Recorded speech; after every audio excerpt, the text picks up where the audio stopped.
Olá, boa noite. Este é mais um programa esclarecendo a Matrix do canal Krum TV. Para quem já é seguidor da página, peço que curtam, comentem, compartilhem esta live.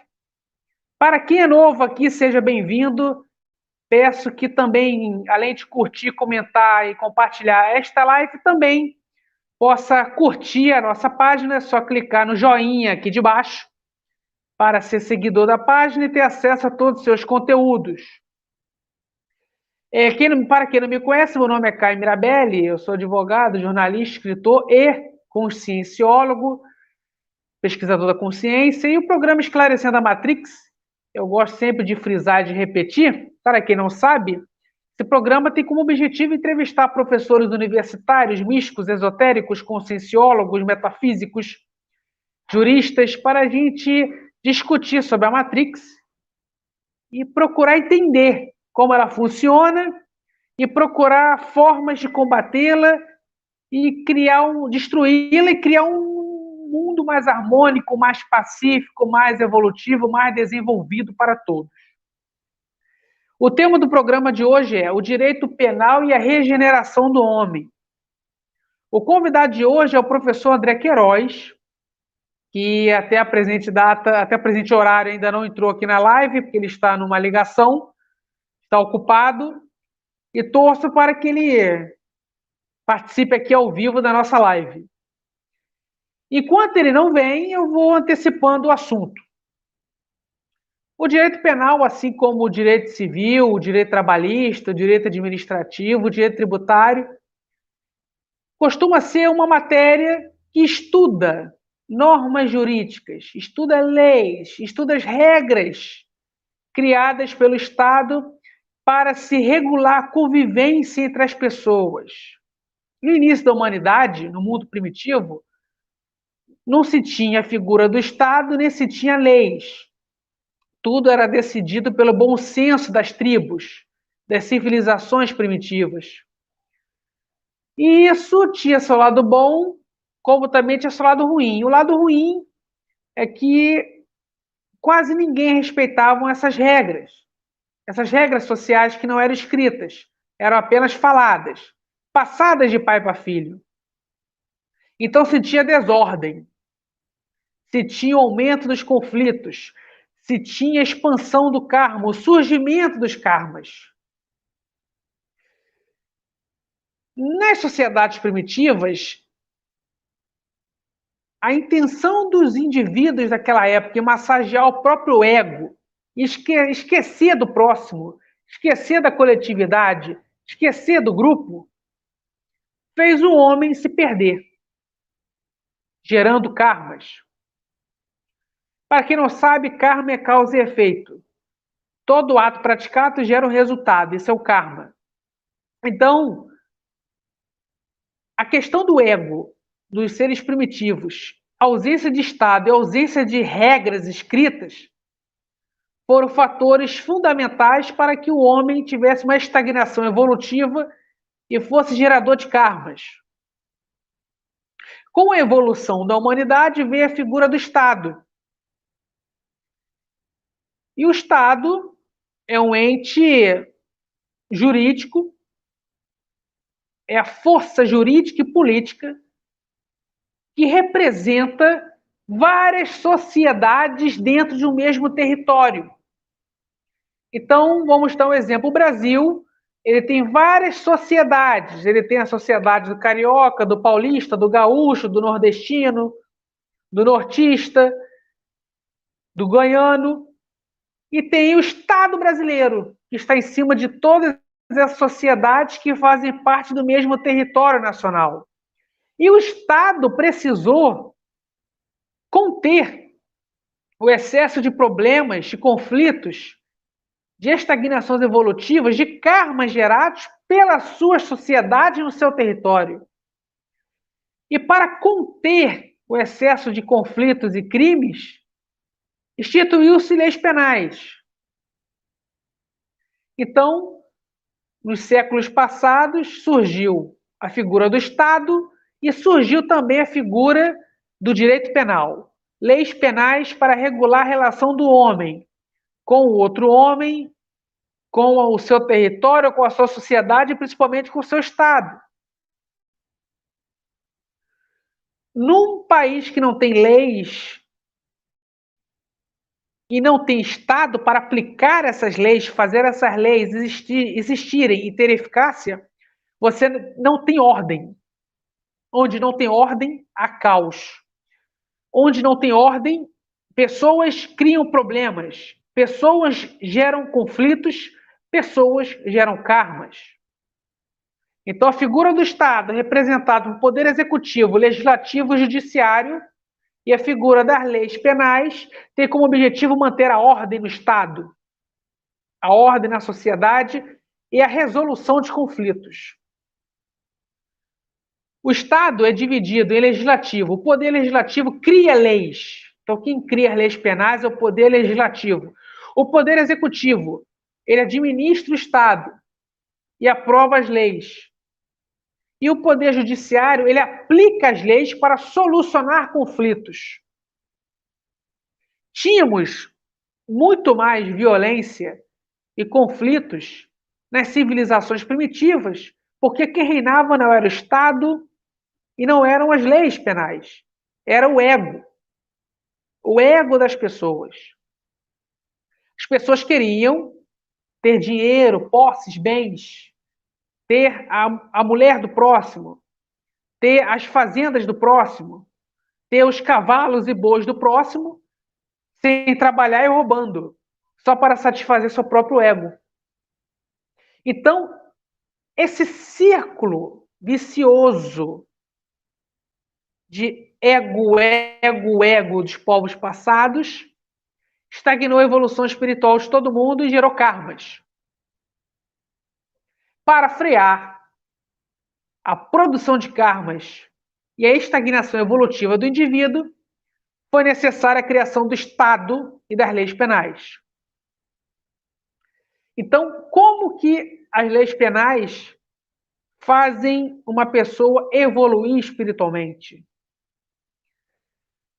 Quando você tem no ordenamento jurídico falando é proibido matar, é proibido roubar, é proibido furtar, é proibido sequestrar, você tem ali regras impositivas que, se você infringir, você será denunciado, processado e provavelmente condenado pelo Estado. Vai perder sua liberdade, vai perder seus bens, será envergonhado na sociedade. Então, de forma preventiva, as leis penais já fazem aquela pessoa evoluir. Ela vai pensar 10 vezes antes de roubar, matar, furtar, estuprar, sequestrar, antes de cometer crimes. Isso é muito bom, porque ela já não vai gerar karma de bobeira. Mas, vamos supor que o indivíduo seja debilóide e queira infringir as leis penais, desafiar o Estado para massagear seu ego. Bom, o que vai acontecer? Essa pessoa será investigada pela polícia, denunciada pelo Ministério Público, processada e condenada pelo juiz. Ao ser condenada, ela terá grandes probabilidades de perder a sua liberdade, vai ter que ser presa. Então ela perde o direito de ir e vir. Ela perde o direito de exercer seu voto. Ela perde a sua liberdade de expressão, de pensamento, ela perde tudo. Passa a ser um conjunto de carne e osso preso numa jaula. E essa prisão, ela tem que ser punitiva para fazer a pessoa se arrepender de ter cometido aquele crime, ter tido aquela prática. Mas também a prisão ela tem que ser restaurativa. O Estado ele não pode só punir o indivíduo, ele tem que fazer esse indivíduo se corrigir, se melhorar, se aperfeiçoar para voltar a viver em sociedade. Uma política restaurativa prisional, ela tem como objetivo educar o homem preso, concursos técnicos para que, quando ele sair da cadeia, ele possa arrumar um emprego digno, que o livre do mundo do crime. essa prisão restaurativa ela tem que ser espiritual. Tem que ensinar o preso sobre as leis espirituais, as leis do karma, para que ele pense 10 vezes antes de fazer mal a alguém ou a ele próximo, ou a ele mesmo, e ao seu próximo. Então, por que o Brasil é um dos países que mais prende no mundo? Se eu não me engano, o segundo país que mais prende no mundo. O primeiro é os Estados Unidos. E a violência em ambos os países, Estados Unidos e Brasil, só aumenta. Porque aqui a prisão ela é punitiva, mas ela não restaura ninguém. Quando uma pessoa vai presa, ela piora dentro da cadeia, ela piora dentro do presídio. Se ela foi presa por furto, ela aprende a roubar e matar na cadeia. Se ela for presa por roubo, ela aprende a sequestrar e manter em cárcere privado. Se ela foi presa por sequestro, ela aprende a matar, cometer homicídio. Então, hoje em dia, os presídios brasileiros, os americanos não são diferentes, são universidades do crime. Se aprende de tudo, de ruim. Mas os presídios, o sistema penal, o sistema carcerário deveria ser restaurativo, educativo. Países que adotaram a prática da meditação nos seus presos tiveram uma redução drástica na violência, porque esses presos, quando foram reinseridos na sociedade, não fizeram mais bobagens, não cometeram mais crimes. Países que adotaram o atendimento psicológico dentro dos presídios, diminuiu-se o índice de crimes. Agora, países em que se mata muito, prende muito, como Estados Unidos e Brasil, a violência está triplicando. Ou seja, o que as pesquisas mostram? O que a sociedade está vendo? Que combater o fogo com fogo não está dando certo. Fogo se combate com água. Quando você faz um preso ter um curso técnico, adquirir, desenvolver e se especializar numa habilidade específica. Quando você faz o preso trabalhar sua espiritualidade com meditações, com atendimentos psicológicos, exercendo sua fé em qualquer tipo de religião, na cristã, na islâmica, na judaica, na umbandista, na espírita. Quando você faz o preso aprender ciências biológicas, ciências exatas, ciências humanas, ciências sociais, você está investindo na evolução daquele preso, na evolução espiritual. Porque ele vai sair de lá uma pessoa melhor. Porque ele está evoluindo espiritualmente. Ele está trabalhando com o corpo mental. Ele está aprendendo a dominar as emoções, o corpo emocional. Ele está trabalhando, ativando, alinhando, desbloqueando todo o seu holochakra, o seu conjunto de chakras. Ele está produzindo, exteriorizando energias positivas para o seu campo energético. Está se limpando e limpando o ambiente que ele está. Está fazendo afastar os espíritos obsessores que estão no campo energético dele. Está fazendo ele atrair espíritos amparadores para o seu próprio campo energético.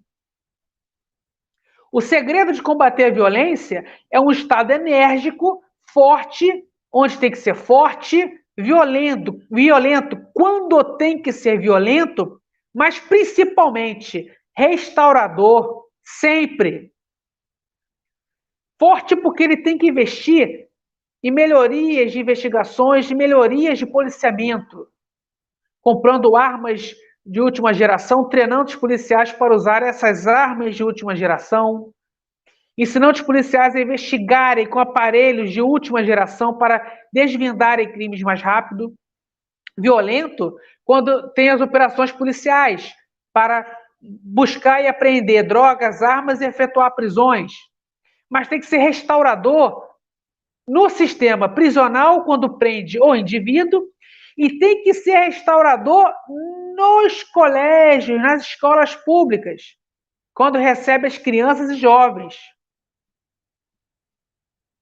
Lá, para se evitar crime, é você educar as crianças em colégios de ensino integral, onde ela entra às 7 horas da manhã e sai às 17 horas, com direito a 3 refeições, com direito a ter cursos de ciências biológicas, exatas, humanas, sociais, educação física.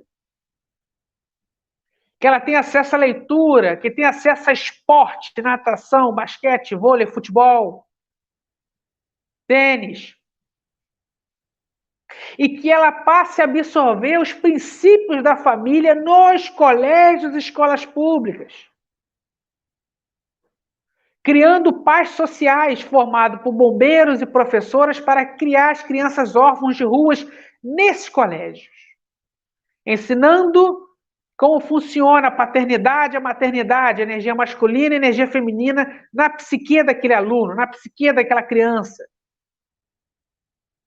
E caso o adulto vá para o mundo do crime porque não teve condições educacionais na sua infância, porque não teve emprego na sua fase adulta, que o sistema prisional o eduque, o transforme numa pessoa melhor. Mostrando para ela que quando você faz o mal a si, faz o mal a todos. E quando você faz mal a todos, você faz mal a si.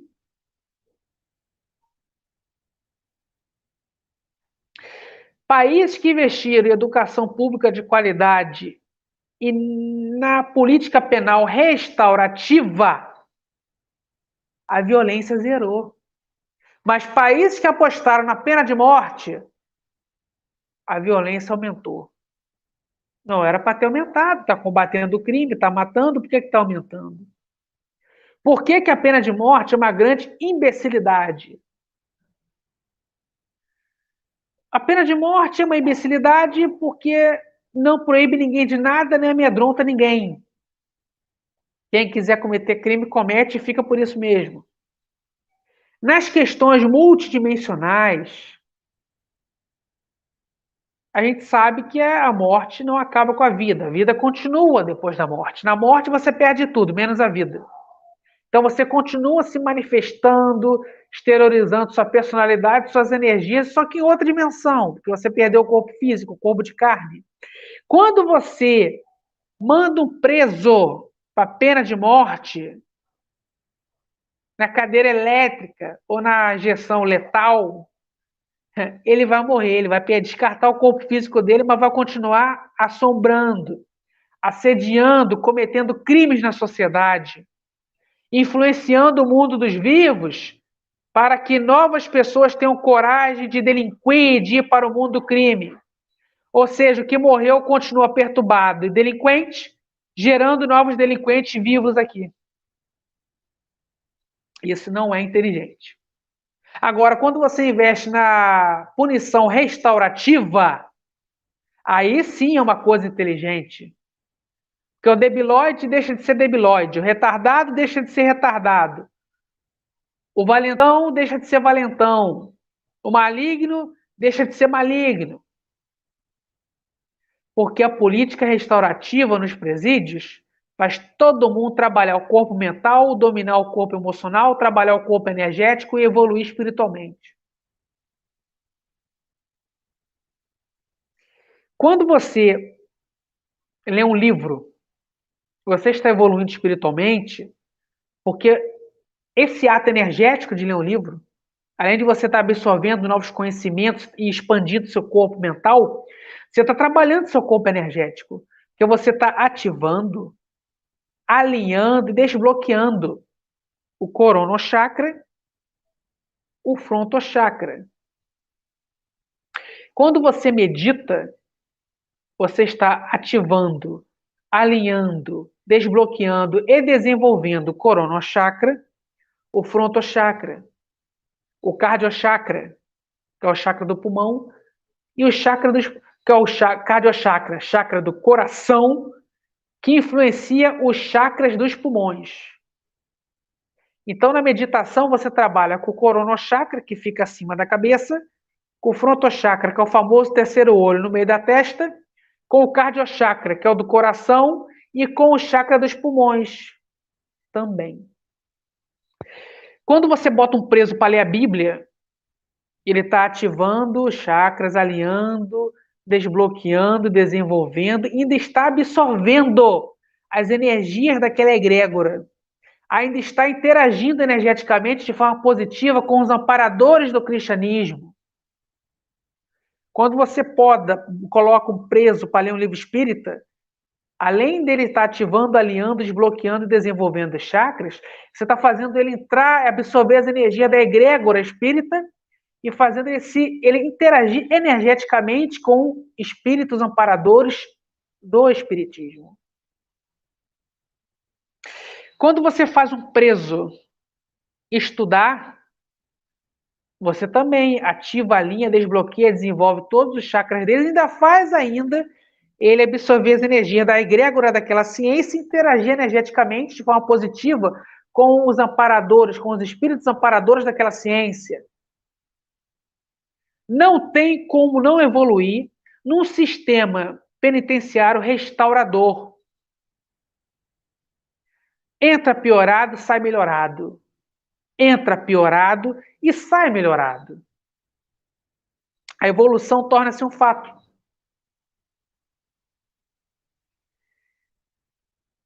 Foi muito importante essa live porque eu começo a colocar minhocas positivas na cabeça dos telespectadores para que eles possam começar a refletir em tudo que houve da mídia, de grupos políticos, partidos políticos, sobre o sistema penal. Como ele deve ser? Punitivo? Restaurativo? Os dois? Um só? Lembrando que o Mestre Jesus, ele há 2000 anos atrás, fez todo mundo evoluir um pouquinho espiritualmente pela educação, pela consolação, pela assistência esclarecedora, pela assistência consoladora. E educar presos, além de fazê-los evoluir espiritualmente, devolver pessoas melhores para a sociedade, diminuindo assim a taxa de crime, você está praticando uma assistência. Então, você está fazendo os agentes públicos do Estado evoluir espiritualmente também e se tornarem pessoas um pouquinho melhores. Então, o direito penal, resumindo, ele faz você evoluir espiritualmente pela prevenção e pela repressão. Prevenção porque ele evita algumas pessoas cometerem crimes, ficarem animadinhas para gerar karma. E ele é restaurativo porque ele pune. Ele só não é mais eficaz porque o Estado só pune, não restaura o indivíduo como deve ser restaurado. Encerro mais um programa Esclarecendo a Matrix. Uma grande pena nosso convidado, o professor André Queiroz, não poder ter participado, teve com certeza absoluto imprevisto. O convite para ele voltar aqui está de pé. Muito obrigado pelas visualizações, curtidas, comentários, compartilhamentos. Agradeço aos telespectadores pela atenção e carinho de sempre. Que todos tenham uma excelente noite. Agradeço muito a Cris, nossa assessora técnica. Agradeço à presidente do nosso canal, a Cris de Pascoal, pela oportunidade de estar aqui no programa. E encerro mais um programa Esclarecendo a Matrix. Que todos tenham uma excelente noite e gratidão.